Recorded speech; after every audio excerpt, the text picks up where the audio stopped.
10 cars. That's all it takes to prove the man behind Mr. Bean is nothing like the fool you see on screen. One of them is a hypercar he drove into the ground over 17 years, crashing it twice and somehow loving it more each time. Another is a stately old saloon he wrestled round a racetrack and actually won trophies in. There's a plain grey four-door, hiding a Ferrari engine under the bonnet, sold new to look like something a bank manager would drive. And there's a beautiful old classic that ended up starring in a Netflix show, driven by Rowan himself, before it went under the hammer. Mr. Bean can't reverse a Mini without causing a disaster. The real Rowan raced in front of thousands of people and put a car hard into the wall at speed, then climbed straight back in for more. So how does a man famous around the world for playing a clueless idiot end up with a garage that leaves professional racing drivers quiet? Stick with me all the way to number 1, because that's the car he called the greatest he has ever owned. And the reason why isn't the price, or the badge, or the speed. It's something far simpler, and it's the whole point of this list. Let's begin somewhere nobody would expect. If you enjoy forgotten British car stories like this, consider subscribing. There are many more coming every week. Number 10, the 1989 Peugeot 205 GTI. Now, this is not a supercar. It's a small French hot hatchback from the late 80s, light as a feather, the kind of car a young lad in Britain would have saved up for months to buy his first taste of speed.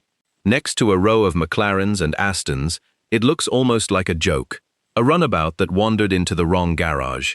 But that's exactly why it's the perfect place to start.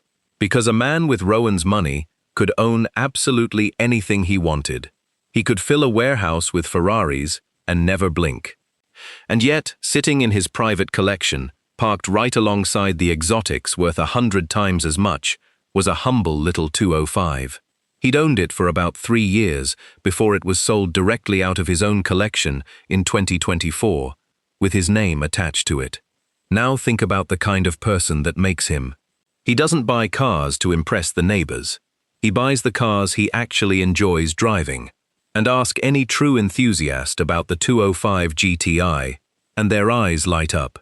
Because pound for pound, it's one of the most joyful things ever made to throw down a twisting country lane.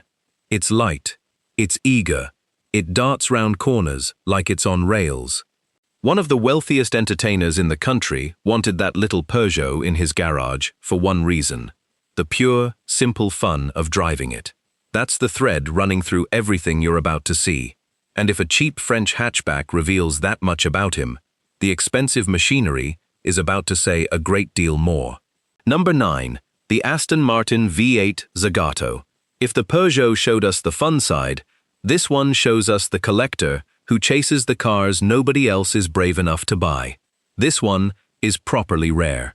Aston Martin handed the bodywork over to Zagato, a famous Italian design house, and only ever made a small batch of them.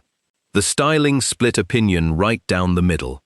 Some loved the sharp, aggressive, chiseled lines and called it a masterpiece.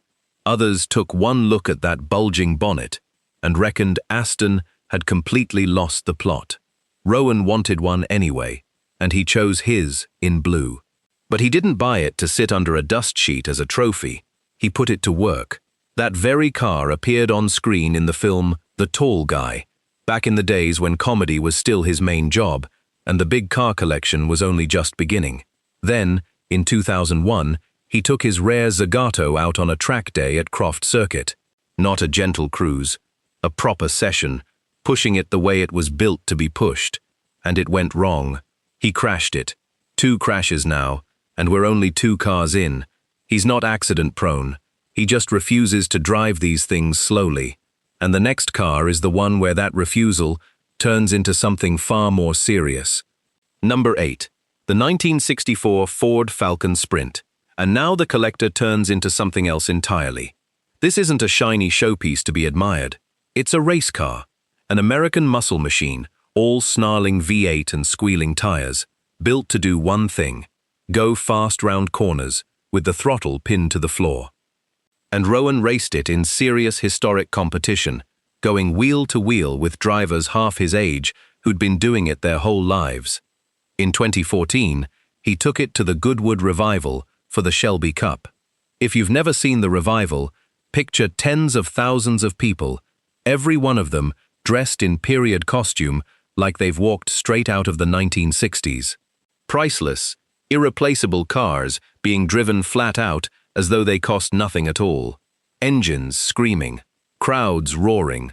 The pressure is enormous, and in front of all of them, Rowan crashed. Not a gentle slide into the gravel trap. A proper, heavy accident, right there before one of the biggest classic car crowds in the country. The kind of moment that would shake most drivers for good. This is the man people genuinely believe can't parallel park a Mini. In reality, he was fighting for position at a level most of us will only ever watch from behind a fence, clutching a program. So what does a driver like that keep for the quiet days at home? Something you would never guess. Number 7. The Lancia Delta HF Integrale 16-valve. Forget the exotics for a moment. Picture a boxy little Italian hatchback from the late 80s, the kind you'd see rusting quietly on a driveway today. On paper, it has no business at all sitting next to McLarens and Astons in a serious collection. But Rowan knew exactly what it was. The Integrale went out and dominated world rallying, humbling far more expensive machinery on gravel and snow, and it became the car every enthusiast of that era quietly wanted parked on their drive.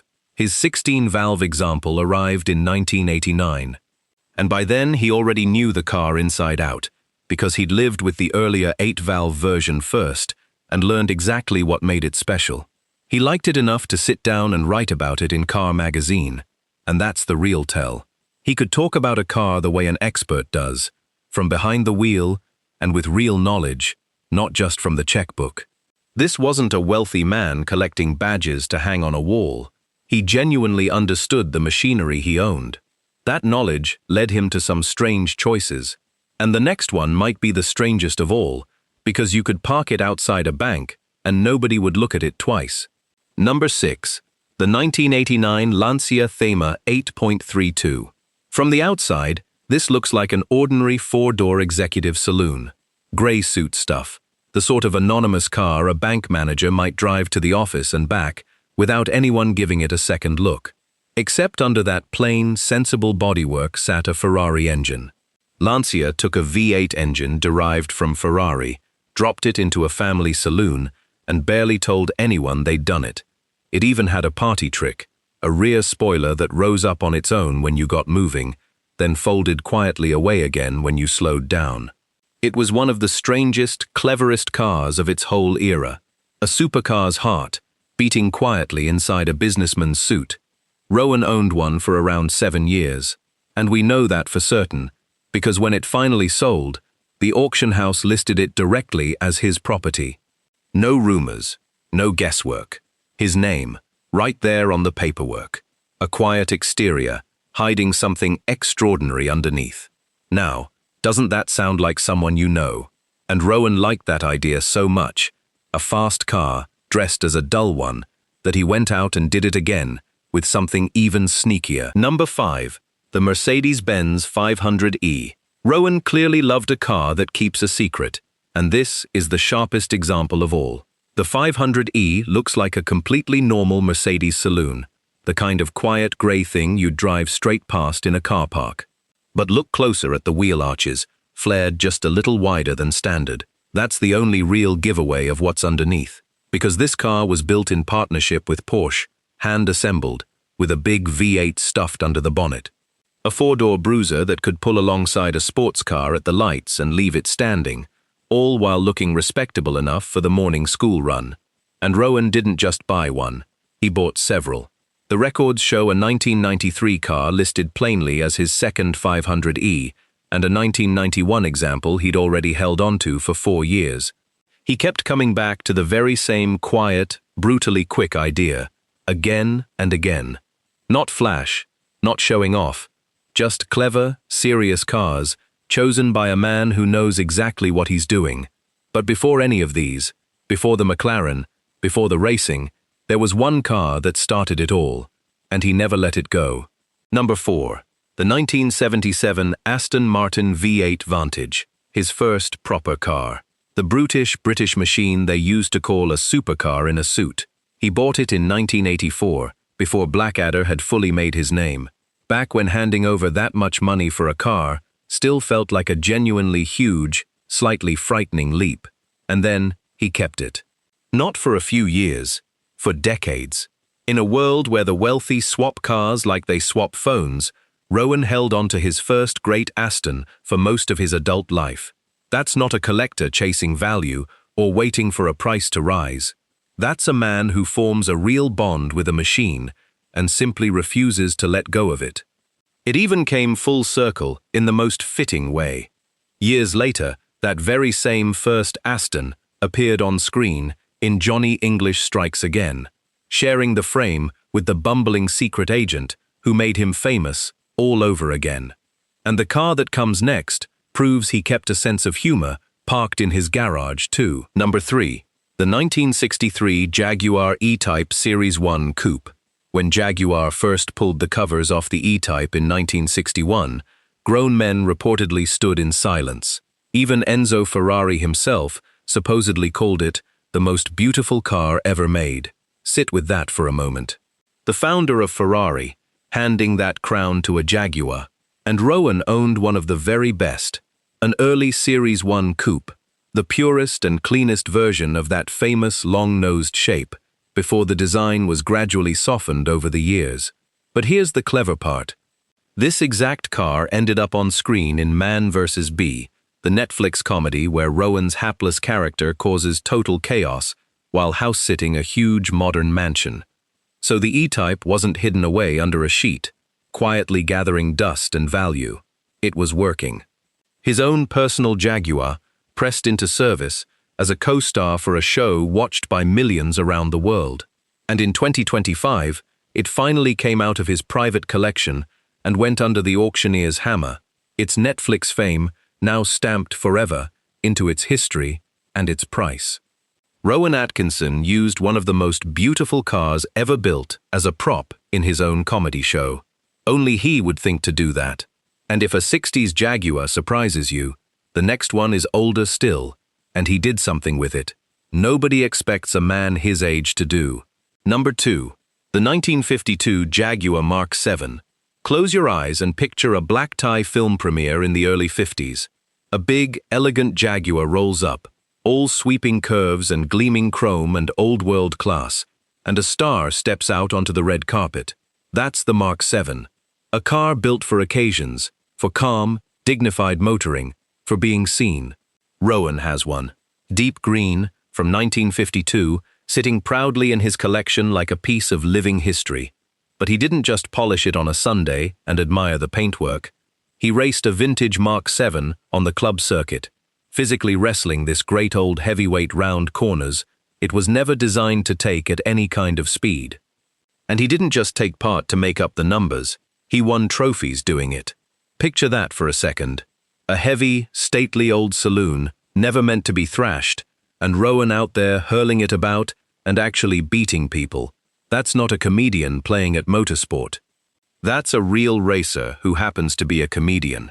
He's spoken about that green Mark VII himself in a direct interview, so this isn't some internet myth. It comes straight from the man. Which leaves just one car, the one he loved above every other. Number 1. The McLaren F1. For years, this was the fastest road car on the entire planet. It seemed like science fiction. A body built from the same material as Formula One cars. A driver's seat placed right in the middle, like a fighter jet, with 2 more seats set slightly behind. Only a tiny handful were ever built, and today the survivors change hands for tens of millions of pounds. Most owners treat them like priceless paintings. Low mileage, warm garage, tires barely turned, the whole thing frozen in time to protect the value. Some are barely driven at all. Rowan did the exact opposite. He bought his in 1997, and over the next 17 years he drove it around 40,000 miles. Let that number sink in. Shopping trips, long motorway hauls, real roads, in real British weather, rain hammering the windscreen. A car that careful collectors are frightened to take past the end of the drive, and he used it like a runabout.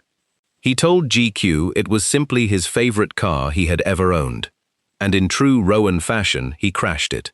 Twice. The second time badly enough to reach the newspapers, a wrecked £1,000,000 McLaren belonging to the man who plays Mr. Bean. So what did he do with the wreckage? He had it rebuilt and climbed straight back in. That, right there, is the whole reason for this list. Mr. Bean is at war with cars. He fights them, crashes them, straps an armchair to the roof and steers with a mop, forever defeated by the simplest machine. The real Rowan seeks cars out. He studies them, races them, wins in them, crashes them, rebuilds them, and drives them harder than almost any owner alive would dare.